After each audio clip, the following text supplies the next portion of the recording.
Fronteiratura, o seu canal de fantasia, ficção e escrita criativa.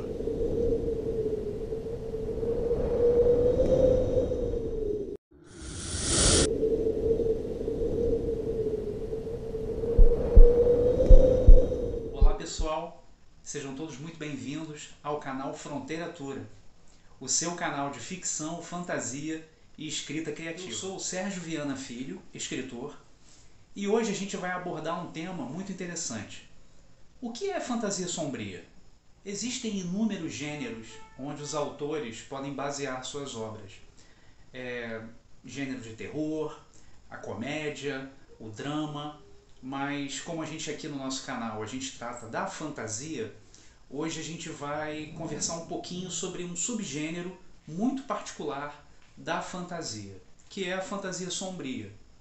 A gente tem como expoentes da fantasia inúmeros autores, são inúmeras obras. A fantasia, ela, desde muito cedo, na própria sociedade humana, a fantasia ela nada mais é do que criar e contar histórias, né? A ficção ela exerce um poder muito direto sobre o psicológico humano e tem um alto valor dentro da sociedade para criar, agregar ideias de moral, mostrar aos mais jovens valores que os mais antigos vão mostrando, vão passando para que essa sociedade possa evoluir e por aí vai. O subgênero da fantasia sombria, por sua vez, ele fica muito bem caracterizado por agregar e incorporar elementos de terror e horror em sua obra.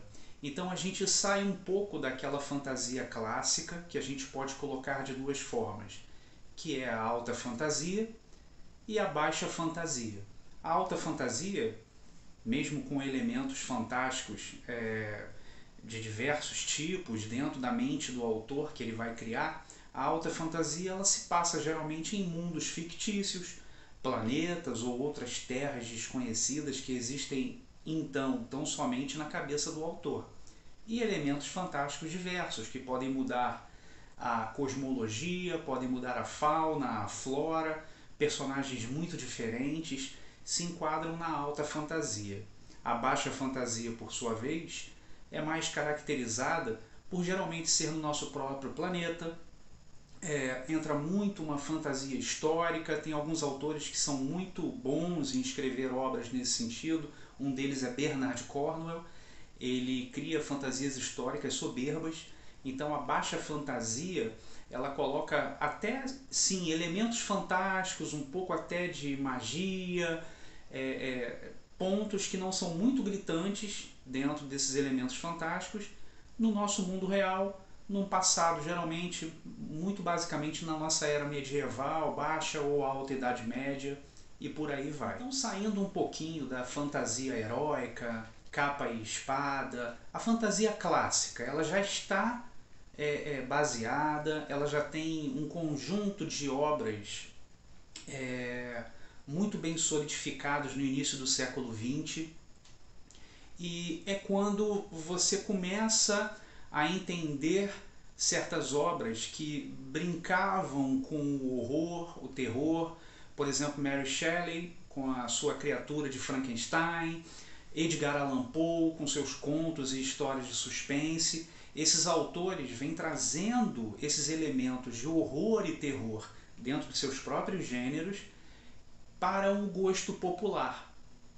E é então, no início do século XX, mais precisamente em 1917, que uma autora chamada Gertrude Burroughs Bennett, ela cria uma série de pequenos contos, novelas, onde ela vai pegar a fantasia. Ela é uma intensa escritora de fantasia, muito profícua, e ela vai pegar esses contos, essas novelas de ficção, de fantasia, e ela vai ser uma das primeiras a incorporar esses elementos de horror e terror em suas próprias histórias.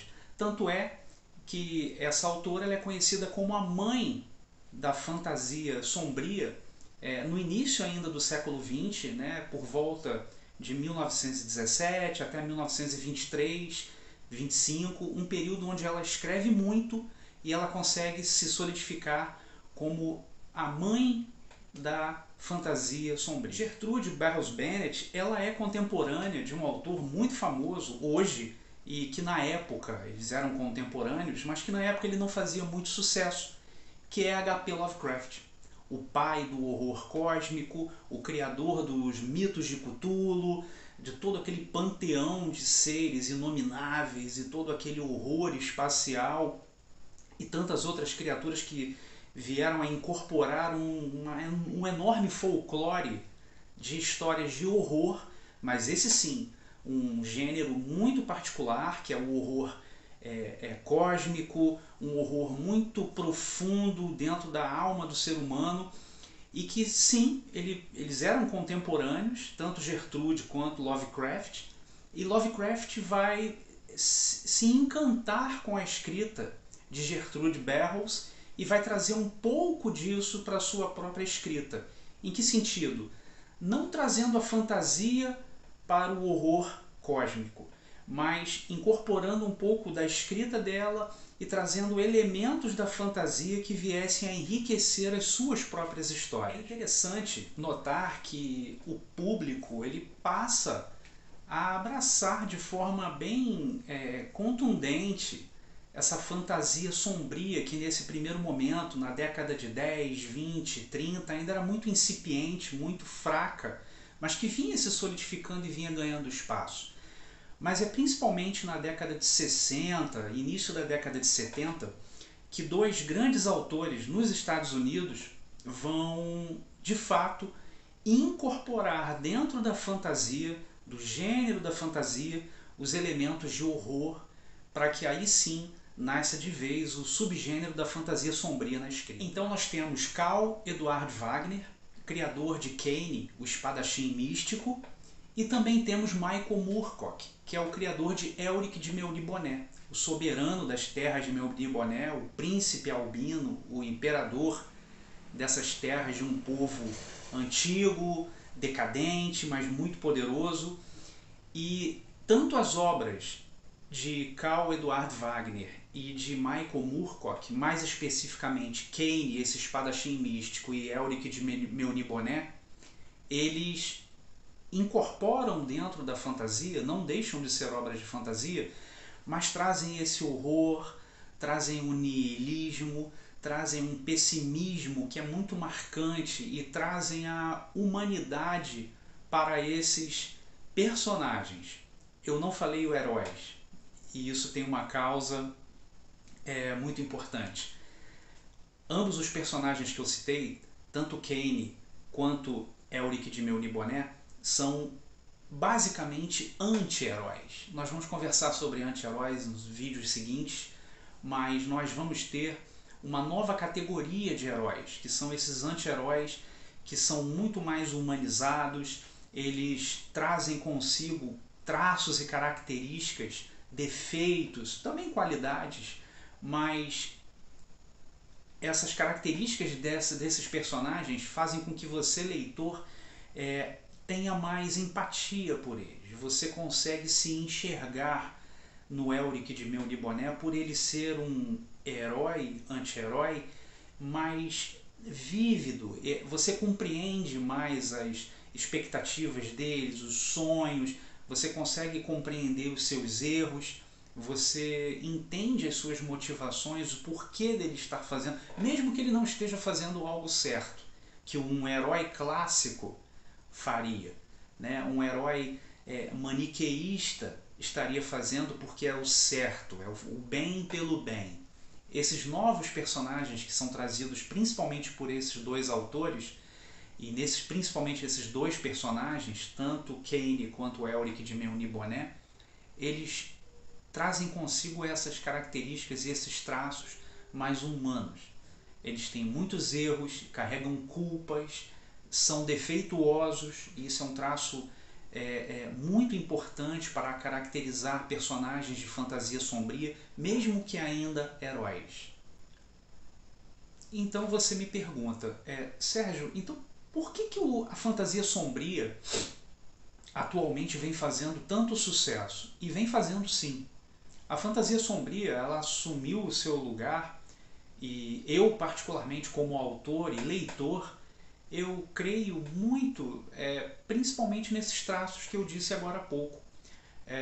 O maniqueísmo tão presente em personagens como o Superman, o Mago Gandalf, Aragorn, né, dentro da obra de Senhor dos Anéis, do professor J.R.R. Tolkien, são personagens, por exemplo, que são muito capacitados e são bons em sua essência. Eles praticam o bem pelo bem, o certo porque é o certo, e são necessariamente cruzados contra o mal absoluto. Então nós temos esses dois lados dentro da fantasia maniqueísta muito clara, o bem contra o mal. A fantasia sombria não. Você muito provavelmente vai encontrar personagens que flutuam nesse degradê entre o negro e o branco, né? Entre esse mal absoluto e o bem absoluto, você vai ter esse longo trajeto de um cinza, onde os personagens em geral da fantasia sombria vão estar ali no meio, mais ou menos. Mas eles têm essas características de muitos deles querem atingir o bem, mas os meios que eles vão utilizar geralmente não são meios pacíficos ou muito menos bondosos, muito embora estejam querendo chegar a um fim bondoso. Então nós temos personagens que adquirem esses traços e características e nós nos sentimos como eles, porque nem todo mundo é bom o tempo todo, nem todo mundo é mal o tempo todo. É uma forma interessante de se pensar e de se escrever histórias. E essa forma de se criar os personagens apresentou uma maior proximidade entre o leitor e os personagens dentro do livro. Então nós temos essas características que são mais pujantes nos personagens de fantasia sombria e que de fato aproximaram o leitor e a obra que está sendo lida ali naquele momento. A fantasia sombria, ela tem essa característica muito... Então, além dessa empatia, essa proximidade do personagem com o leitor, nós temos essas características do niilismo, onde personagens que são protagonistas, eles se sentem muitas vezes perdidos, eles não sabem exatamente como chegar, de que maneira vão chegar ao objetivo que se propõem. Então eles têm boas tendências, eles têm boas intenções, mas por não saberem como trilhar aquele caminho, por se encontrarem perdidos ou por estarem em ambientes que são depravados, não são ambientes dignos, bons ambientes, eles não sabem como chegar àquele bom objetivo.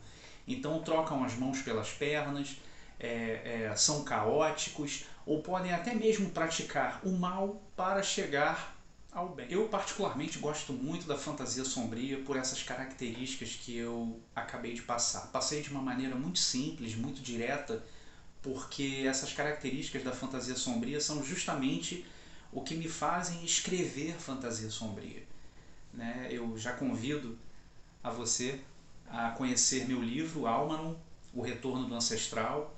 É uma obra nacional e que bebe muito desses autores que eu falei agora há pouco e que eu ainda vou falar nos próximos vídeos.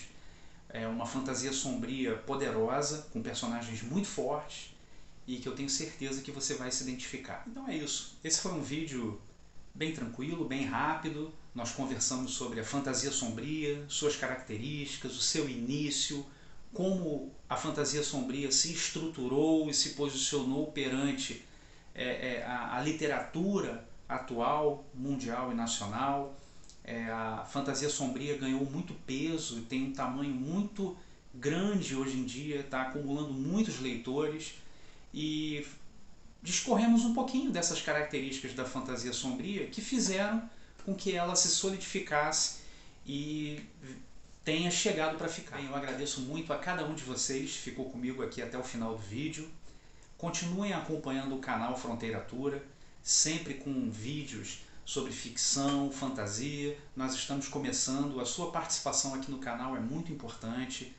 deem um joinha aí, deem um like, compartilhem o vídeo, coloquem comentários.